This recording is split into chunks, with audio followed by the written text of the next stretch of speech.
Mga kalingap, ito yung tindahan ni Ate Julie pero sarado po mga kalingap. Ate, matagal lang sarado ito? Kaysa gagaling yung ano. Ilang linggo na, mga 2 linggo. Oo, mga ganun. Kaya sarado. Inaasikaso niya muna yung baby niya.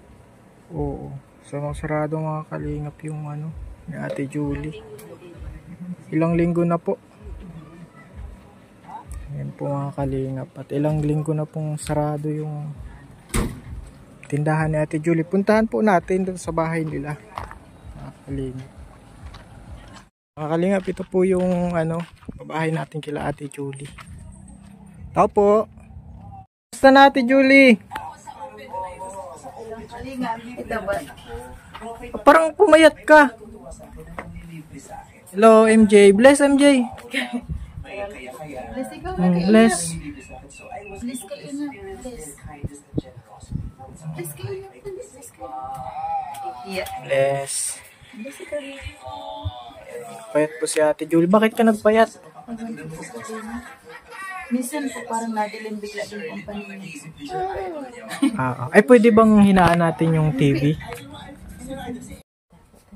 Ayan po. Bakit pumayat si Ate Julie? Ano mo?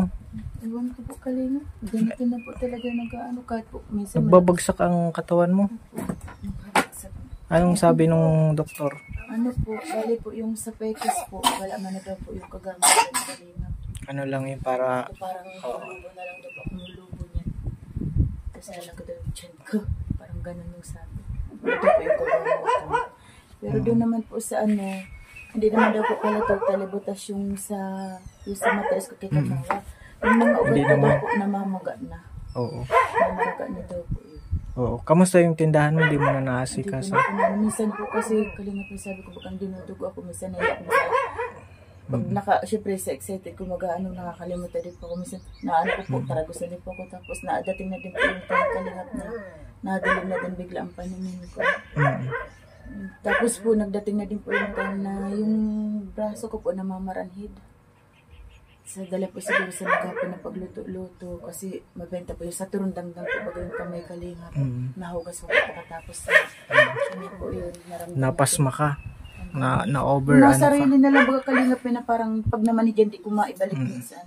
Na ganun na po. So yung tindahan mo tigil muna? Opo, pero ano po, bayad ko pa din po yun hanggang ngayon na Marso po. Tsaka meron na po akong business permit po.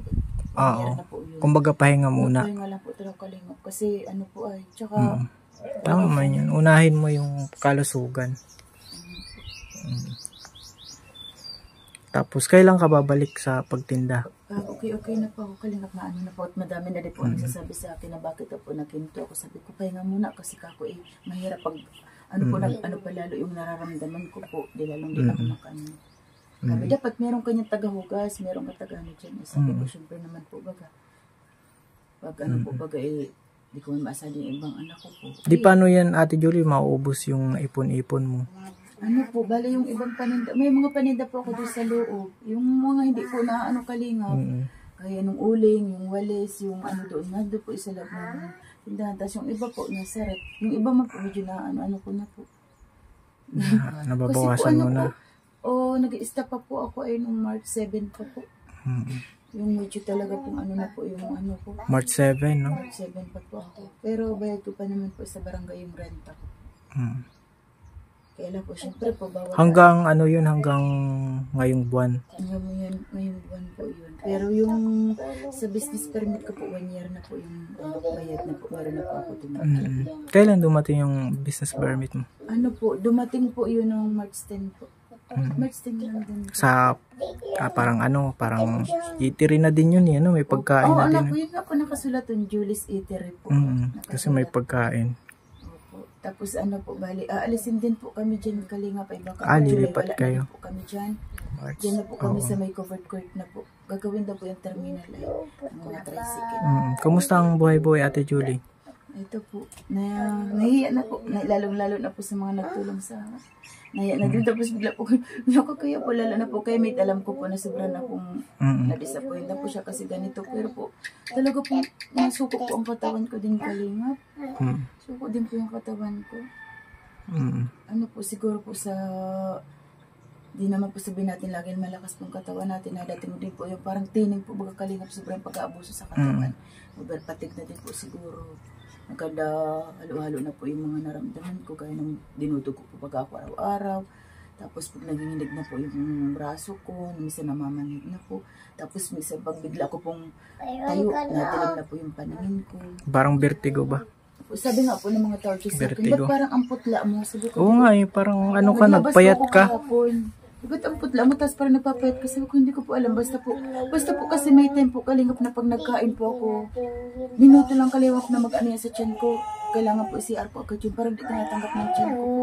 Na ganun din po ako kalingap. Di ko maalam kung hindi naman po sabing ang mga nakakain ko pa, hindi kayang tunangan ng tiyan ko at mga gulay-gulay lang po. Oo, Ganun din ano po, yung nasa- gamutan nyo ng doktor? Iba yung pa-check up mo? Kalingap, talagang inom lang po ako ng mga herbal-herbal. Herbal na Pag lang. nasa tindahan po ako, kahit po may ano yan dyan, talagang pag nakaramdam po ako, takbo po ako dito. At wala po nung ano, ganun po nangyari po siguro mag 2 weeks po akong pag ganon.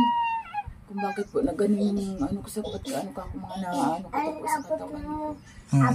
Kaya sabi ko, ang ano naman po, kaya nagpapahinga po ako, nagpagamot po ako kay ate po dyan sa Balite po, yung sabi, Edeline po ang pangalan. Yun po, sabi niya sa akin, ano daw po, halo-halo ng asma daw po, tapos yung parang binat po, kalingap, ganun na po. Tapos, ayun, binaton po yung puson ko, yung ano. Pinahilot, nagpahilot ka. Oo, kasi sabi daw po sa daming anak ko na din daw po, tapos di po ako parang panulit po. Ginanin din po niya ako. Baga ako kalingap ng Telusita. Kinukuha ka mag-abroad? Telusita. Ito sa dati din kalingap. Paano yan? Di may mga sakit ka pa? O di? Yun na po kalingap. Pero kaya po kalingap ako nagpapahingat. Baka madala-dala na lang po sa Papa Albularia ko po. Yung ano. Kaya lang po nagtataka po ako kahit po sa lakas ng kain ko kalingap nagbabagsak ang katawan ko. Kahit malakas kang kumain? Ako malakas. Minsan paglabas ko dyan, ano mo ba't biglang magpayat pa ito sabi ko bang ko po. Sabi ko ganun.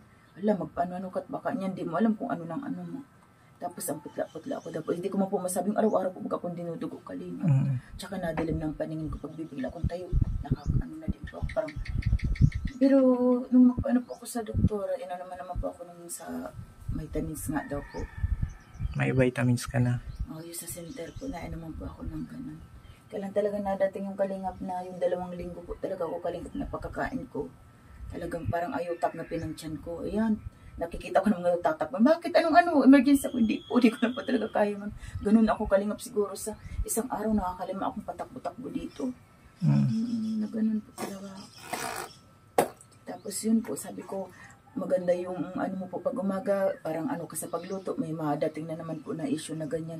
Na, may narinig naman kaming ganyan, na kasi daw yung mga niluluto ninyo walang lasa, para daw pinagtsatsagaan lang, yung parang ganun. Ang ano pagkakalingap, ano po? Parang sinisiraan na yung ang ano po sa ano kalingap na may nangyayaring ganun. Pero dati, nung una wala man po, nung magre-reklaman lang po kalingap, naglabasan yung mga tao, wala na po, di na po masyado na naano sa talipapa. wala nang naano ng talipapa. Ganun po ang nangyari ngayon doon. Tapos ano ko mga kalalakihan baga kalingap, pag ano ko pag retira na niyang kalingap, kanya-kanyahan na yan ng ay kaya po pagtapos ko ng alas 9 o alas 8, tamisan po na ano doon.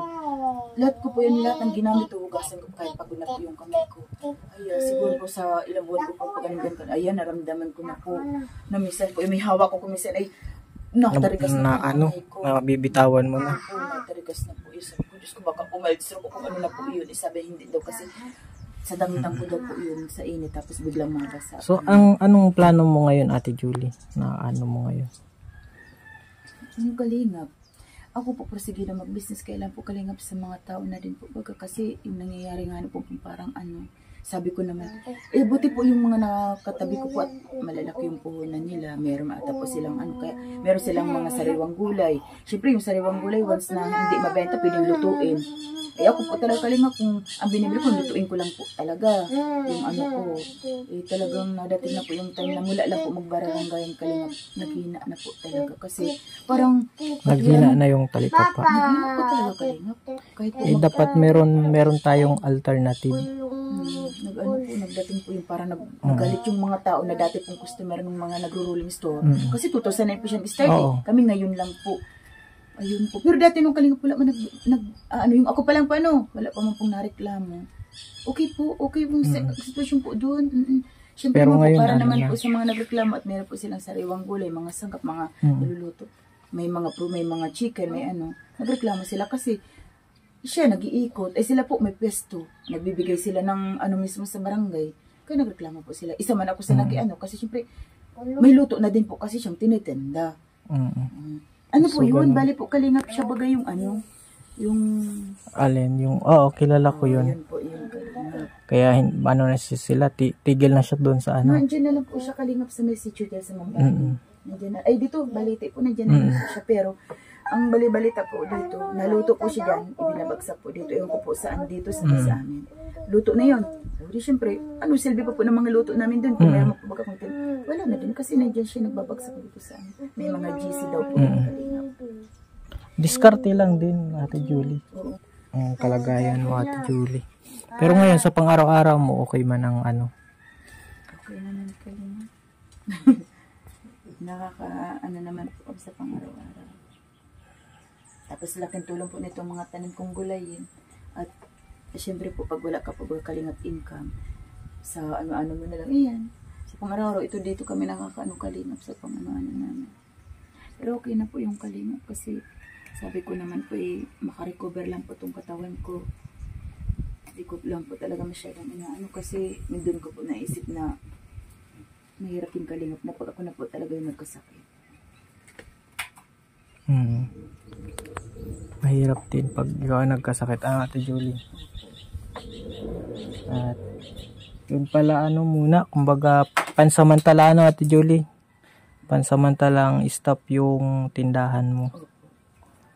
At isip ka na lang ng alternative, Ate Julie, na pwede mo pang pagkakitaan, maliban dun sa tindahan.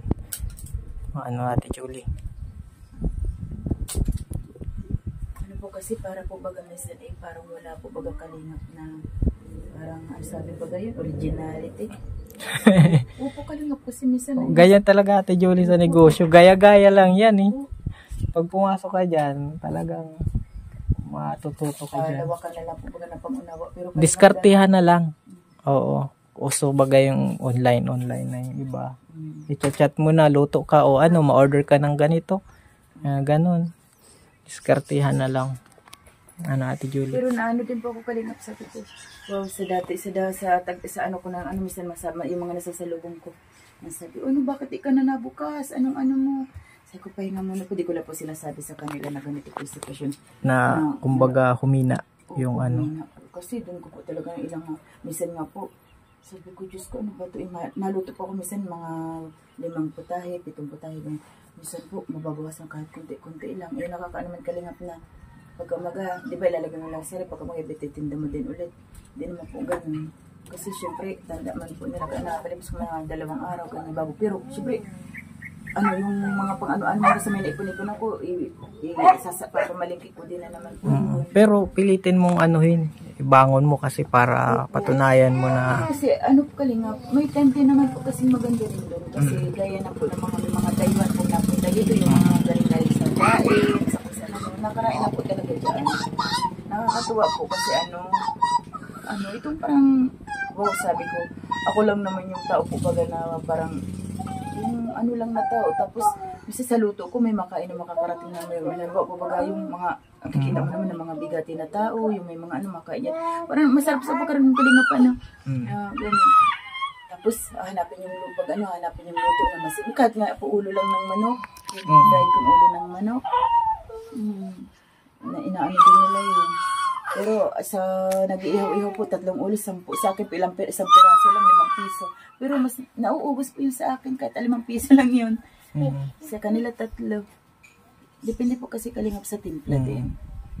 Sige, Ate Julie, at pagaling ka, pray lang, yun yung maiano ko, payo ko. At ito, Ate Julie, pambili nyo ng bigas, mahirap ang nyo. Sana makabalik yung negosyo nyo. Third chance na yan, Ate Julie, Oo nga po kalingap. Makabalik natin, pray lang, lagi. Yan meron na po ako doon sa ng business permit na po. Yung meron po yung Julie's Eatery po. Kailan po talaga nagdating yung mga trial po, kalingap na tao lang po bagaw kalingap. Napagsak din ano. Ano po yung katawan ko. Tsaka medyo humina yung sabi mo Oo po, din. kasi may nangyari po bagang mga parang reklamuhan po. Sige Ate Julie at paalam na. Thank you po. Oo. Yan po mga kalingap, maraming salamat po sa panonood. At God bless po sa ating lahat.